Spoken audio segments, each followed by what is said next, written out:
Our channel. ఎలా ఉన్నారండి? అందరు బాగున్నారా?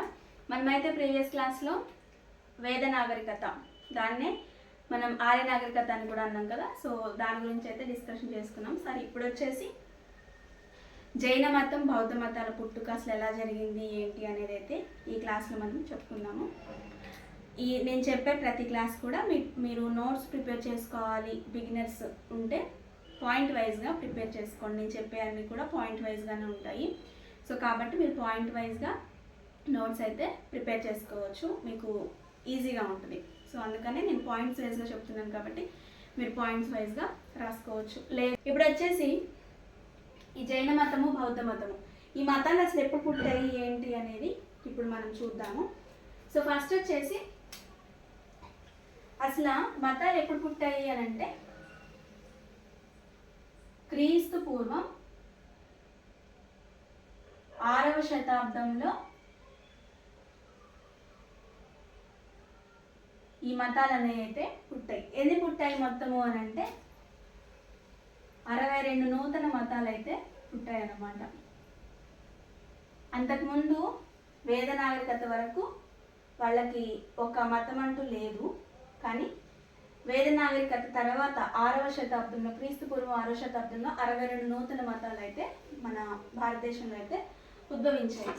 అందులో మొట్టమొదటిగా వచ్చేసి జైన మతం. రెండోది వచ్చేసి బౌద్ధ మతం.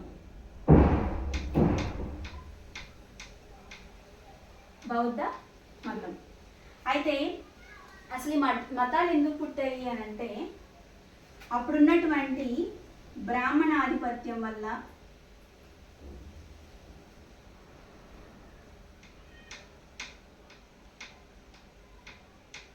అలాగే ఉపనిషత్తుల ప్రభావం వల్ల,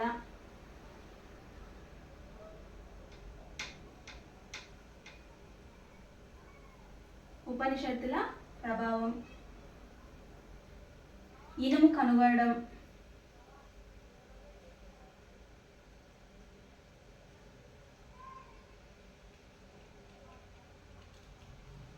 అలాగే వడ్డీ వ్యాపారం.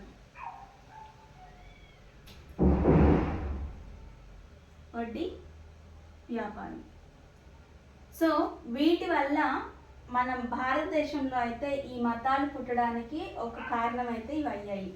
ఒకటి వచ్చేసి బ్రాహ్మణాధిపత్యము, ఉపనిషత్తుల ప్రభావము, ఇనుము కనుగొనట, వడ్డీ వ్యాపారం. వీటి వల్ల భారతదేశంలో నూతన మతాలు పుట్టడానికి అయితే కారణమయ్యాయి. అయితే మనం చెప్పుకున్నట్టు 62 నూతన మతాలు పుట్టిన భారతదేశంలో ఎక్కువగా ప్రాచుర్యం పొందినవి మాత్రం జైన మతము, బౌద్ధ మతము. ఈ రెండిట్లో కూడా ఎక్కువ ప్రాచుర్యం పొందింది ఏది అంటే బౌద్ధ మతము. అలాగే అజీవక మతం అని కూడా ఒకటి ఉంది.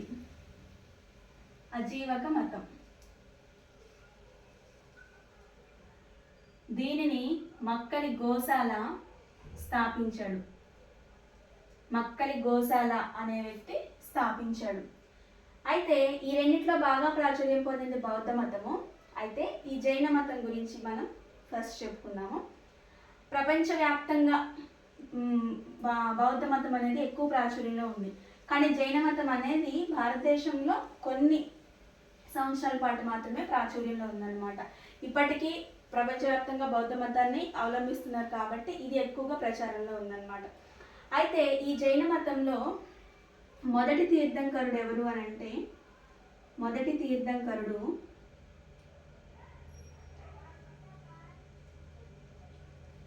ఋషభనాథుడు.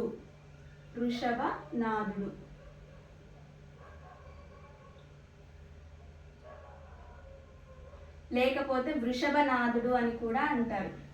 మొదటి తీర్థంకరుడు ఎవరు అని అంటే ఋషభనాథుడు. ఈ ఋషభనాథుడిని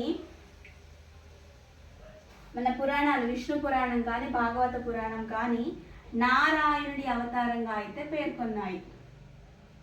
నారాయణుడి అవతారంగా పేర్కొన్నాయి.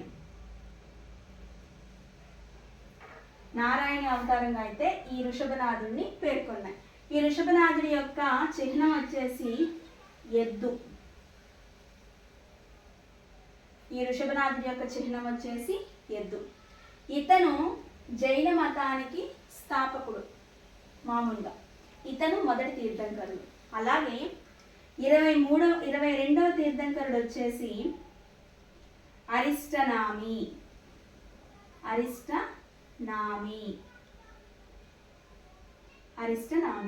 ఇతని యొక్క చిహ్నం వచ్చేసి శంఖం. వృషభనాథుడి యొక్క చిహ్నం వచ్చేసి ఎద్దు అయితే 22వ తీర్థంకరుడు అయినటువంటి అరిస్టనామి యొక్క చిహ్నం వచ్చేసి శంఖం. అలాగే 23వ తీర్థంకరుడు పార్శ్వనాథుడు.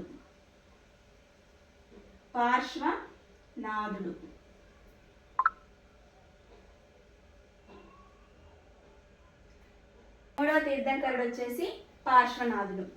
ఈ పార్శ్వనాథుడి యొక్క చిహ్నం వచ్చేసి పాము ఇతని యొక్క చిహ్నము. ఈ పార్శ్వనాథుడికి అసలు ఈ పార్శ్వనాథుడు ఎవరు అని అంటే జైన మతానికి చారిత్రాత్మక స్థాపకుడు.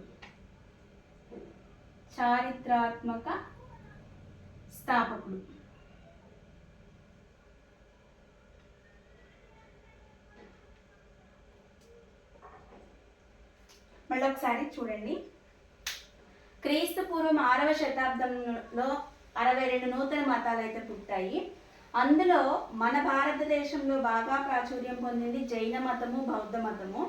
ఈ జైన మతము మన దేశం వరకే పరిమితమైన అయినా బౌద్ధ మతం మాత్రం ఇప్పటికీ ప్రపంచవ్యాప్తంగా చాలా మంది అవలంబిస్తున్నారు. ఇది ప్రపంచవ్యాప్తంగా పేరు పొందిందనమాట.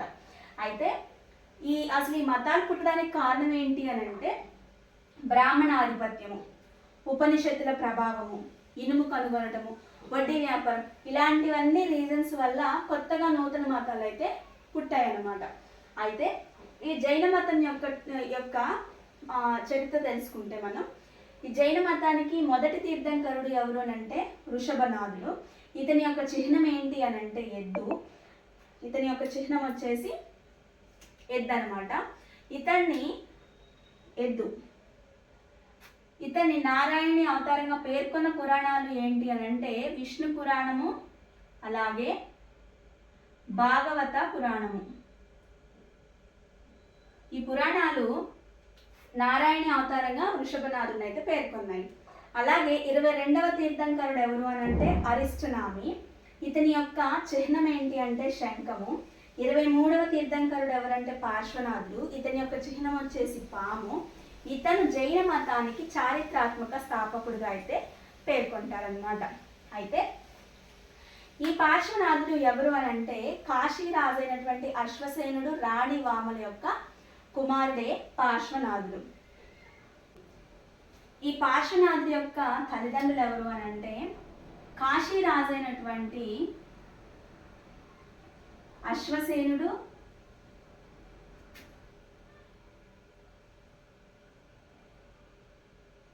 అలాగే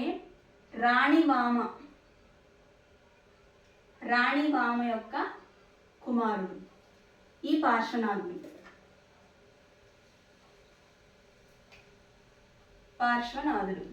అయితే ఇతని యొక్క బోధలు ఏంటి అని అంటే సత్యం, అహింస,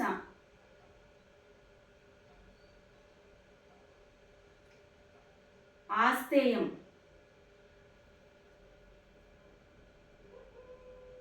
తర్వాత అపరిగ్రహం,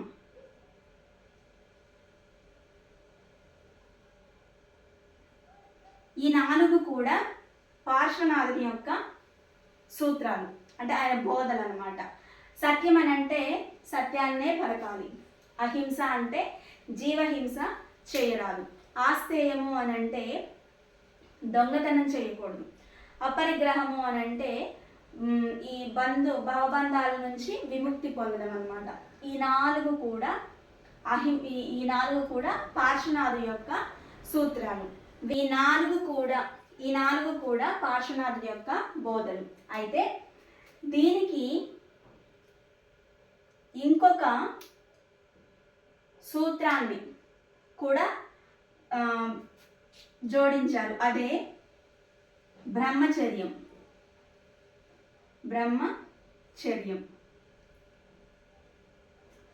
ఈ 4 కూడా పంచవ్రతాలు అని పేర్కొన్నారు. ఈ 5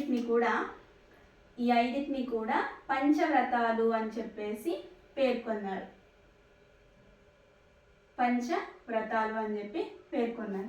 అయితే అసలు జైన అంటే ఏంటి అంటే, జైన అనే పదం జినా అనే పదం నుంచి అయితే వచ్చింది. అసలు జైన అంటే ఏంటి అని అంటే, జైన మతం ఏంటి అని అంటే, మన ఆత్మకి పరమాత్మకి మధ్య వారధి.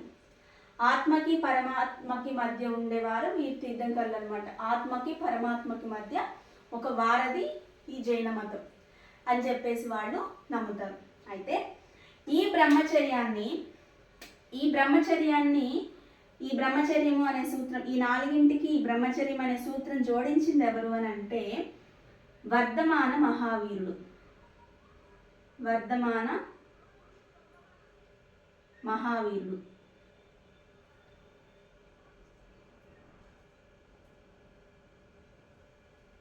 ఈ వర్ధమాన మహావీరుడు బ్రహ్మచర్యం అనే సూత్రాన్ని ఈ 4కి జోడించాడనమాట. అయితే ఈ వర్ధమాన మహావీరుడు ఏంటి అని అంటే, ఇతను 24వ తీర్థంకరుడు.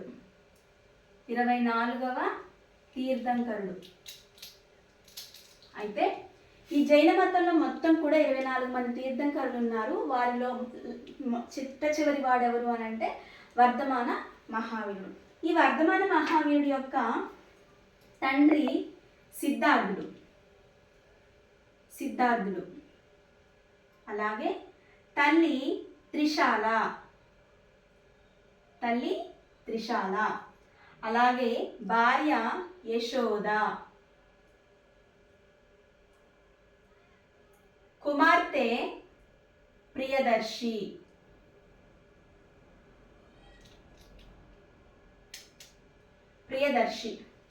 అల్లుడు జామాలి. వర్ధమాన మహావీరుడు యొక్క ప్రధాన శిష్యుడు ఎవరు అంటే కూడా ఈ జామాలినే ప్రధాన శిష్యుడు.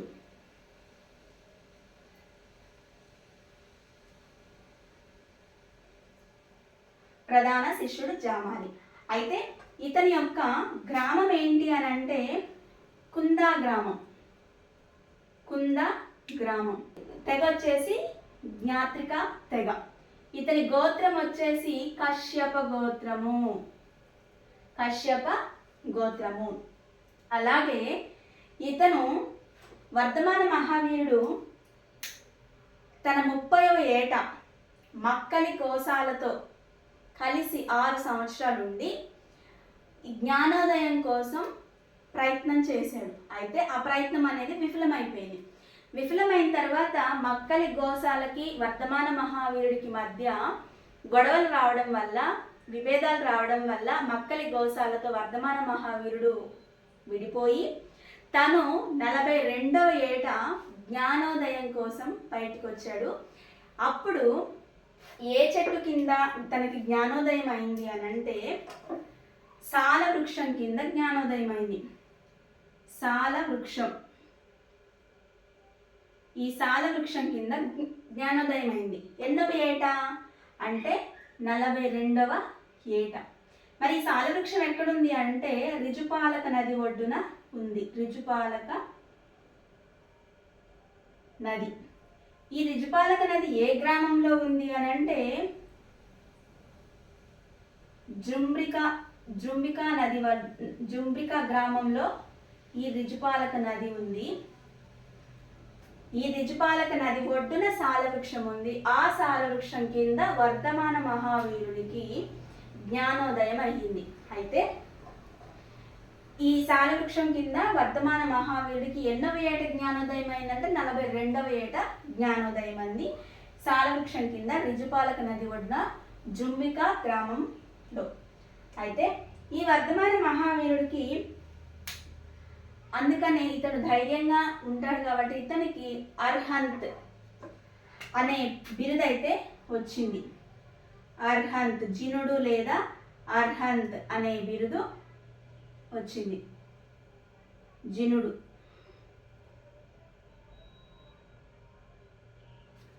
అర్హంత్ అంటే ధైర్యంగా ఒంటరిగా అడవిలో తపస్సు చేశాడు అని అర్థము. పార్శ్వనాథుడు కాశీరాజు అయినటువంటి అశ్వసేనుడు రాణిబామల యొక్క కుమారుడు. ఇతని యొక్క బోధలు సత్యము, అహింస, ఆస్తేయము, అపరిగ్రహము. బ్రహ్మచర్యం అనేది వర్ధమాన మహావీరుడు జోడించినటువంటి ఇంకొక సూత్రం అన్నమాట. ఈ ఐదిటిని కలిపి పంచవ్రతాలు అని పిలిచారు. ఈ వర్ధమాన మహావీరుడు యొక్క పుట్టుక చూసుకుంటే ఇతను కుందా గ్రామంలో జన్మించాడు. జ్ఞాత్రిక తెగలో జన్మించాడు. కశ్యప గోత్రం ఇతనిది. ఇతని తండ్రి వచ్చేసి సిద్ధార్థుడు, తల్లి వచ్చేసి త్రిశాల, భార్య యశోధర, కుమార్తె ప్రియదర్శి, అల్లుడు జామాలి. ఈ జామాలి వర్ధమాన మహావీరుడు యొక్క ప్రధాన శిష్యుడు. అయితే ఈ వర్ధమాన మహావీరుడు తన 30వ ఏట బయటికి వచ్చేసిన తర్వాత అతని గురువు, వర్ధమాన మహావీరుడు యొక్క గురువు ఎవరు అని అంటే మక్కలి గోశాల. ఇతని దగ్గరికి వచ్చి ఇతనితో కలిసి 6 సంవత్సరాలు తపస్సు, జ్ఞానోదయం కోసం ప్రయత్నం చేశాడు. కానీ ఆ జ్ఞానోదయం అనేది విఫలమైపోయింది. తర్వాత మక్కలి గోశాలతో విభేదాలు వచ్చి విడిపోయి తను సపరేట్గా 42వ ఏట జుమ్రికా గ్రామంలో రిజుపాలక నది ఒడ్డున సాల వృక్షం కింద జ్ఞానోదయం అయితే పొందాడు. ఇతనికి బిరుదు జినుడు, అర్హంత్. ఇది ఇతని యొక్క పుట్టుక. అలాగే ఈ వర్ధమాన మహావీరుడి యొక్క బిరుదులు వచ్చేసి అర్హంత్. మనం ఇందాక చెప్పుకున్నాం. అర్హంత్ అంటే జ్ఞానాన్ని పొందినవాడు అని అర్థం. అలాగే న్యాయపుత్త,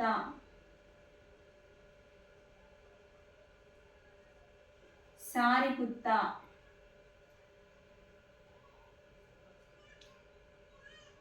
మొగ్గలాస, అలాగే నిర్గంధుడు,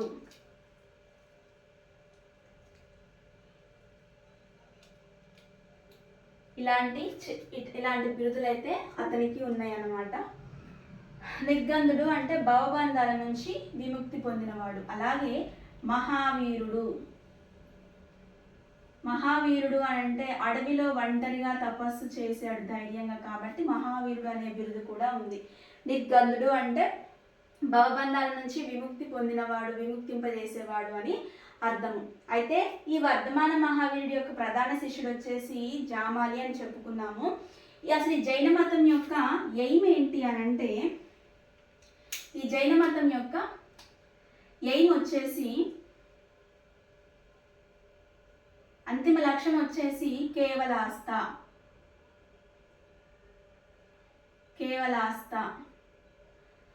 ఇది జైన మతం యొక్క ప్రధాన లక్ష్యం. అయితే ఈ జైన మతం ప్రధాన లక్ష్యం ఆ దశను చేరుకోవడానికి తాత్విక దశలు ఎన్ని దాటాలి అని అంటే 14 దశలు దాటాలి.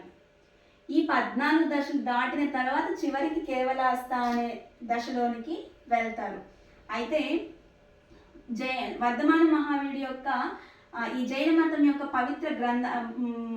ఈ జైన మతం యొక్క గ్రంథాలు మొత్తం 12 ఉన్నాయి. 12 గ్రంథాలు ఉన్నాయి. ఈ 12 గ్రంథాలు ఏ భాషలో ఉన్నాయి అని అంటే అర్ధమాగధి భాషలో అయితే ఉన్నాయి. అర్ధమాగధి భాషలో ఉన్నాయన్నమాట. ఈ వర్ధమాన మహావీరుడు 3 సూత్రాలు పాటించాలి అని చెప్పాడు. అది వచ్చేసి ఒకటి సరి అయిన విశ్వాసం, అలాగే సరి అయినటువంటి జ్ఞానం,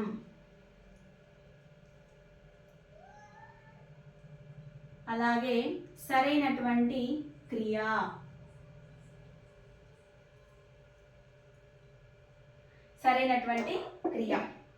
మరి ఈ మూడిటిని ఏమన్నారు అని అంటే త్రిరత్నాలు అని పిలిచారు. త్రిరత్నాలు అని చెప్పేసి ఈ 3 సూత్రాలకి పెట్టారనమాట. పంచవ్రతాలు అని అంటేనేమో సత్యము, ఆస్తేయము, అహింస, అపరిగ్రహము, బ్రహ్మచర్యము, వీటిని పంచవ్రతాలు అంటారు. సరైన విశ్వాసము, సరైన జ్ఞానము, సరైన క్రియ, వీటిని త్రిరత్నాలు అని చెప్పేసి అంటారు. ఈ జైన మత గ్రంథాలు ఏ భాషలో ఉన్నాయంటే అర్ధమాగధి భాషలో ఉన్నాయి. మొత్తం 12 ఉంటాయి. ఈ తాత్విక దశలు మొత్తం 14 ఉంటాయి. ఈ 14 దశలు దాటిన తర్వాత జైన మతం యొక్క అంతిమ లక్ష్యమైనటువంటి కేవలాస్త సంప్రప్తి అని అంటారు. ఈ కేవలాస్త అనే దశను అయితే చేరుకుంటారనమాట. ఈ జైన మతం పాటించినటువంటి వ్రతం ఏంటి అని అంటే సల్లేఖనం.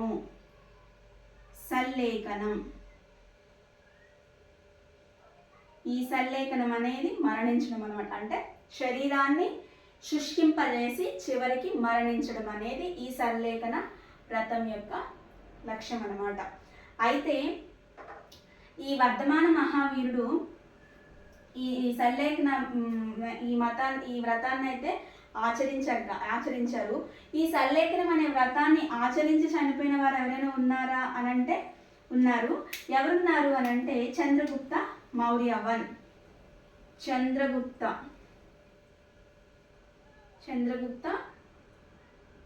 మౌర్య 1.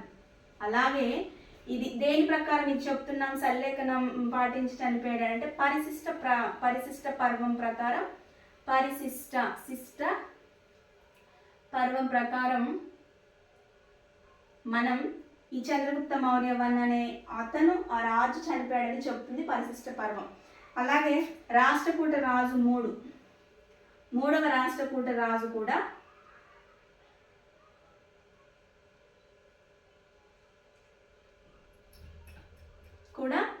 సల్లేఖన వ్రతాన్ని పాటించి చనిపోయాడు. అయితే ఈ జైన మతంలో వర్ధమాన మహావీరుడు నిజమైన జైన స్థాపకుడిగా పేరు పొందాడు. నిజ జైన స్థాపకుడిగా పేరు పొందాడు అనమాట. చారిత్రాత్మక స్థాపకుడు వచ్చేసి పార్శ్వనాథుడు అయితే నిజ జైన స్థాపకుడు వచ్చేసి వర్ధమాన మహావీరుడు. అయితే ఈ వర్ధమాన మహావీరుడు తన బోధలన్నీ కూడా ప్రాకృత భాషలో అయితే చేసేవాడు. ప్రాకృత భాషలో అయితే తన బోధలన్నీ చేసేవాడు. కానీ ఇతను హిందూ మతంలో ఉన్నటువంటి కర్మ సిద్ధాంతాన్ని, పునర్జన్మని ఆమోదించాడు. కానీ సృష్టికర్త దేవుడు అని మాత్రం ఆమోదించలేదు. కర్మ సిద్ధాంతాన్ని, పునర్జన్మని ఈ వర్ధమాన మహావీరుడు ఆమోదించాడు. కానీ సృష్టికర్తే దేవుడు అని చెప్పి మాత్రం అతను ఆమోదించలేదన్నమాట. అయితే ఈ వర్ధమాన మహావీరుడు తన 72వ ఏట పవపురి అనే స్థలంలో అస్థిపాలుడు. అయితే ఈ వర్ధమాన మహావీరుడు తన బోధలు జైన మతం గురించి ప్రాచుర్యం చేసుకుంటూ తన మతాన్ని ప్రచారం చేసుకుంటూ తన 72వ ఏట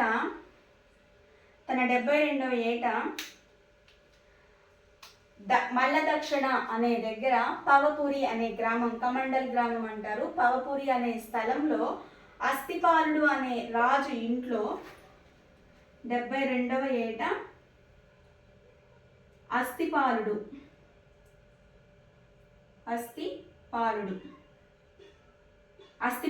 అనే రాజు ఇంట్లో కైవల్యం చెందాడు, కేవలాస్త పొందాడు. అది మరణించాడు అనమాట. సల్లేఖనం చెంది మరణించాడు ఈ వర్ధమాన మహావీరుడు.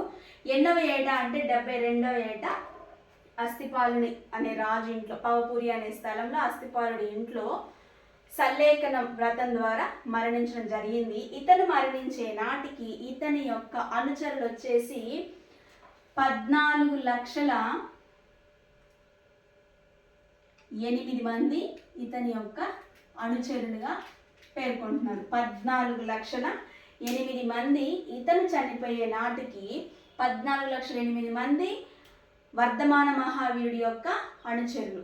అయితే ఇతని అనుచరులను ఏమని పిలిచేవారు అని అంటే మనం ఇలా చెప్పుకున్నాం, నిర్గంధులు అని పిలిచేవారు అనమాట. నిర్గంధులు అని అంటే భవబంధాల నుంచి విముక్తింపజేయబడిన వారు కాబట్టి నిర్గంధులు. తన అనుచరులందరినీ కూడా నిర్గంధులు అనే పేరుతో అయితే పిలిచేవారు. ఇతను 72వ ఏట అస్థిపాలుడు అనే రాజు ఇంట్లో భవపురి అనే స్థలంలో చనిపోయాడు. అప్పటికి 14,08,000 మంది ఇతని యొక్క అనుచరులుగా ఉన్నారన్నమాట. ఈ క్లాస్లో మీకు ఏదైనా అర్థం కాకపోతే నాకు మళ్ళీ ఒకసారి అడగండి, నేను మళ్ళీ ఒకసారి ఎక్స్ప్లెయిన్ చేయడానికి ట్రై చేస్తాను.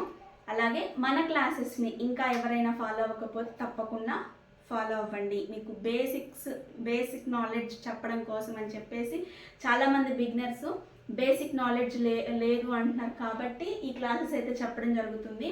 సో చాలామంది ఫాలో అవుతున్నారని అనుకుంటున్నాను. అండ్ వీడియోస్ని ఎండ్ వరకు స్కిప్ చేయకుండా చూడండి, మీకు ఈజీగా అర్థమవుతుంది. అలాగే ఛానల్ని లైక్ చేసి షేర్ చేసి సబ్స్క్రైబ్ చేసుకోండి.